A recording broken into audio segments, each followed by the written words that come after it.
میں بھی شکریہ ادا کرتا ہوں پیر پگارو صاحب کا اور سائنس صدرالدین شاہ صاحب کا، ان کی جی ڈی اے کا، کہ انہوں نے پورے ہمارے سندھ کے 6-7 کروڑ عوام کے حقوق پر، ووٹ پر جو ڈاکہ ڈلا، کراچی سے لے کے کشمیر تک، حیدرآباد سے لے کے کوٹکی تک، اس کو انہوں نے سب کو اکٹھا کر لیا ہے۔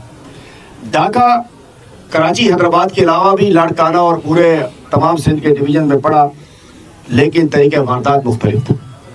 ادھر ڈاکہ شروع ہوا فارم 45 کے بعد، ادھر تو ڈاکہ شروع ہو گیا صبح سے ہی، ٹھپے لگے، قبضہ ہو گئے، ڈاکوؤں نے آ کے سمجھے بیلٹ باکسوں پہ قبضہ کر لیا۔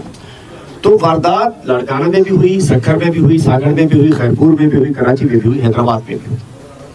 کراچی حیدرآباد میں سب سے پہلا کلمہ حق جو حافظ صاحب نے بلند کیا، میں سمجھتا ہوں کہ بڑے ظرف کی بات کی انہوں نے، جب انہوں نے بات کہا کہ یہ مینڈیٹ پی ٹی آئی کا تھا۔ تو الحمدللہ ہماری میئر کے الیکشن سے یہ کوارڈینیشن سٹارٹ ہوئی تھی، اس میں بھی ڈاکہ ڈلا تھا، میئر ان کا حق تھا، ان سے چھین کے وہ کہتے ہیں کہ تجربہ انہوں نے کیا اور کامیاب کر لیا۔ ہم ایک نکاتی ایجنڈے پر پورے پاکستان میں کہ یہ الیکشن نہیں تھا، فراڈ تھا، دھاندلی تھی، اس کے اوپر ہم تمام جماعتوں سے، 3 جماعتوں کے علاوہ ہر طریقے سے بات کرنے کو تیار نہیں ہے، نون لیگ، پیپلز پارٹی اور MQ، اور صوبہ سندھ میں تو MQM اور پیپلز پارٹی یہ ملے ہوئے ہیں، ان کی دورہ کشتی ہے، یہ الیکشن سے پہلے بھی ملے ہوئے تھے، یہ الیکشن کے بعد میں بھی ملے ہوئے ہیں، تقسیم ہو رہی ہے، ہمارے سندھ کے وسائل آپس میں تقسیم کر رہے ہیں۔ تو اس احتجاج کو، اس مزاحمت کو عدالتوں میں، روڈوں پہ، راستوں پہ پرامن طریقے سے ہم لے کر چلیں گے، اور سندھ کسی کی ریاست نہیں ہے، سندھ کو ریاست بنایا جا رہا ہے، اس کو انشاءاللہ نہیں بننے دیں گے۔ اور ہم کراچی میں بھی اکٹھے ہیں، حیدرآباد میں بھی اکٹھے ہیں، بدین میں بھی اکٹھے ہیں، جہاں جہاں ظلم زیادتی ہوگا، ہم سب جو اس وقت موجود ہیں یہاں، اس کے اندر SUP بھی ہے، JUI بھی ہے، ہماری GDA تو ہے ہی، ان کے حقیقی بھی، اور جو بھی اس ایجنڈے میں جو آئے، ان تینوں کے علاوہ جو آنا چاہے گا ہم اسے ویلکم کریں گے۔ اور ہم سمجھ سکتے ہیں کہ اس دھاندلی کے علاوہ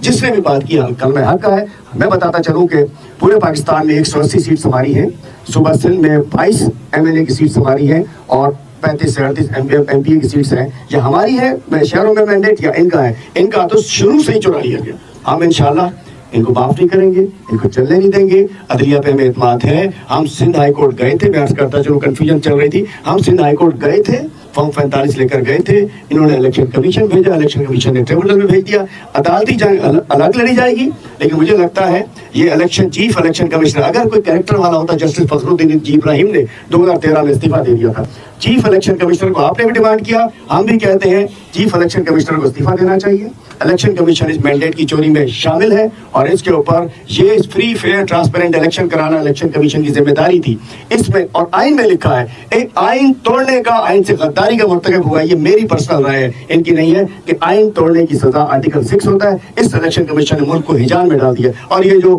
بھانمتی کا کنبہ جڑا ہے، یہ اجتماعی سیاسی قبر بنے گی ان تینوں پارٹیز کی۔ یہ جو پرائم منسٹر کی کرسی ہے، یہ گرم کرسی ہے، جو بیٹھے گا جل جائے گا، ملک ان سے نہیں چل رہا، جس کا حقیقی مینڈیٹ ہے اس کو دو، اور جہاں الیکشن میں ریگنگ ہوئی ہے جو بھی کرے۔ آخری وقت ایک اور چیز ہم نے طے کی ہے،